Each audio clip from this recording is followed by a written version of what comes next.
Experience the interview as close as it gets. Marcos Rodríguez García, a Cuban permanent resident since 2018, faces his naturalization interview. Watch him tackle civics questions, English reading and writing tests, and sensitive questions in this realistic simulation. Let's begin. Good morning. I'm Officer Taylor, conducting your naturalization interview today. Good morning, officer. How are you feeling? Nervous, but ready. Understandable. Did anyone accompany you? My wife. She's in the waiting room. May I see your green card and interview notice? Here they are. Thank you. Please follow me. Please stand and raise your right hand. Do you promise to tell the truth, the whole truth, and nothing but the truth? I do. What did you just promise? To speak truthfully. Excellent. You may sit. We'll be starting with the civics test. Answer 6 correctly to pass. Let's start. When was the Constitution written? 1787. Who was president during the Great Depression and World War II? Franklin Roosevelt. What movement tried to end racial discrimination? The Civil Rights Movement. What ocean is on the west coast of the United States? Pacific Ocean. Name one state that borders Mexico.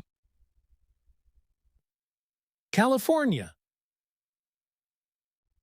Name 2 national U.S. holidays. Memorial Day and Christmas. Great, you've passed. Now let's move on to the reading portion. Please read this sentence aloud.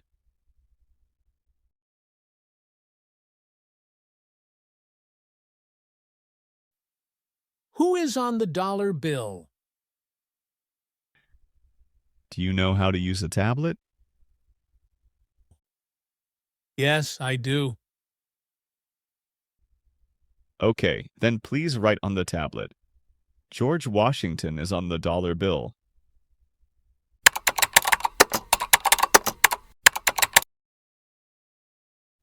Perfect. Mr. Rodriguez, let's carefully review your application together. Before we start, is there a change in your information since submitting the application?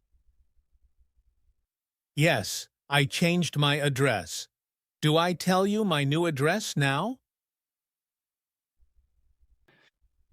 I'll ask you about it in a moment.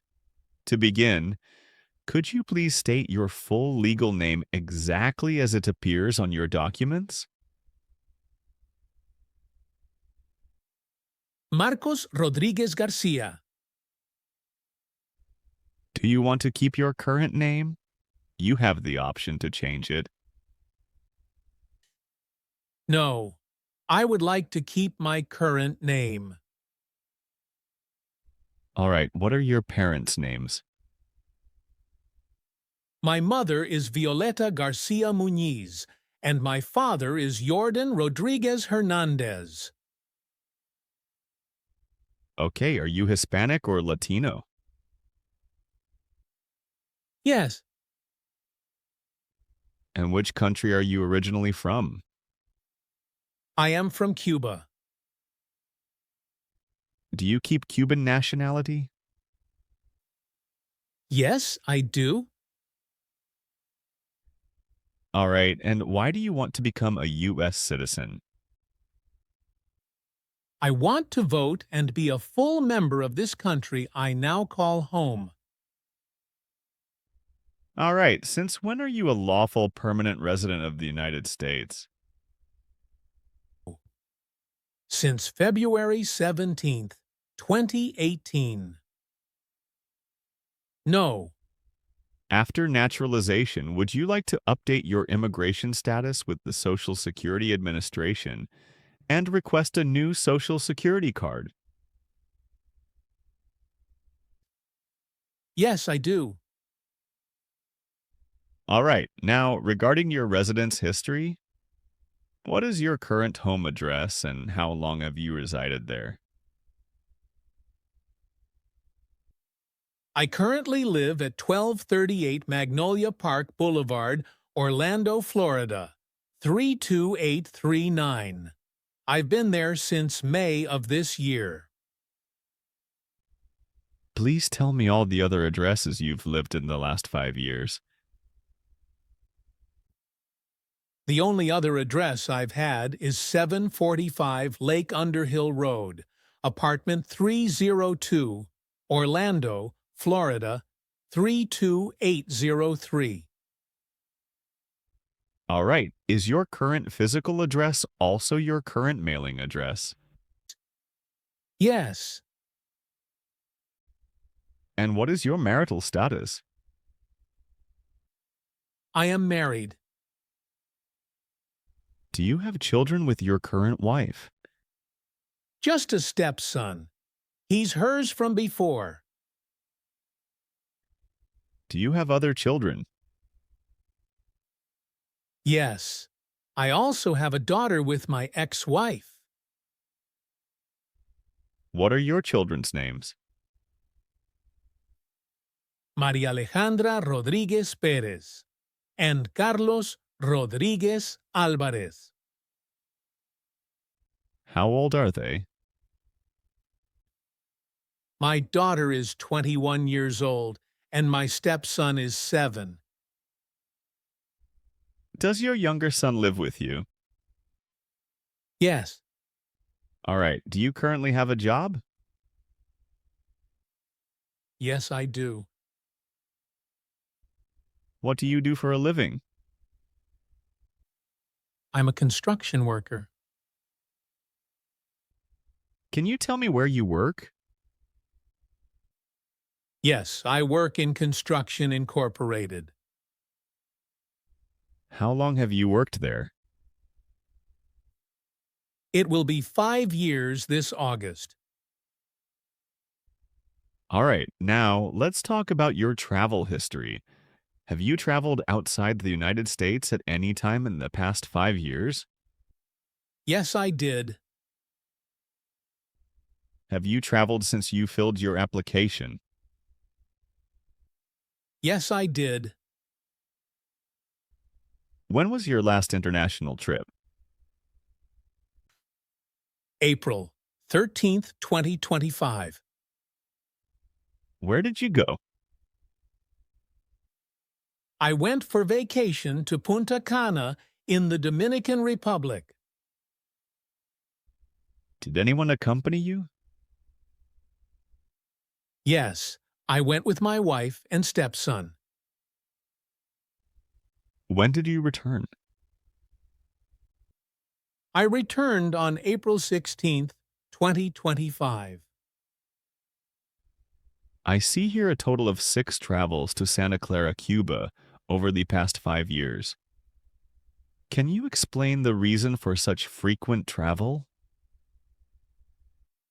I went to visit my daughter Maria Alejandra. She lives in Cuba. All right. For our records, could you confirm that none of these absences exceeded 6 months in duration? Yes, officer. The longest was 3 weeks. Now, answer carefully to these questions. Have you ever claimed to be a U.S. citizen? No, Do you currently owe any overdue taxes? no, What does overdue taxes mean? unpaid taxes. Have you ever received any weapons training, paramilitary training, or other military-type training? Yes, Where did you receive the training? Please describe the circumstances of your military training. I passed the military service in Cuba at age 18. All right. And have you ever been a member of, involved in, or in any way associated with any communist or totalitarian party anywhere in the world? No, I haven't. Have you ever committed, agreed to commit, asked someone else to commit, helped commit, or tried to commit a crime or offense for which you were not arrested? No. Just to confirm, what does crime mean? An action that breaks the law. All right, let's continue. Have you ever been arrested, cited, detained, or confined by any law enforcement officer, military official, or immigration official for any reason, or been charged with a crime or offense? No. Do you support the Constitution and form of government of the United States? Yes, I do. Do you understand the full oath of allegiance to the United States? Yes. Are you willing to take the full oath of allegiance to the United States? Yes. If the law requires it, are you willing to bear arms on behalf of the United States? Yes. What does bear arms mean? To carry weapons. If the law requires it, are you willing to perform non-combatant services in the U.S. Armed Forces? Yes. If the law requires it, are you willing to perform work of national importance under civilian direction? Yes. What does civilian direction mean? Follow the orders of non-military safety officers, like the Red Cross. This completes our application review. Thank you for your thorough responses, Mr. Rodriguez. I'm glad to tell you that you've passed your naturalization interview. Congratulations! You should receive a notice with your oath ceremony date.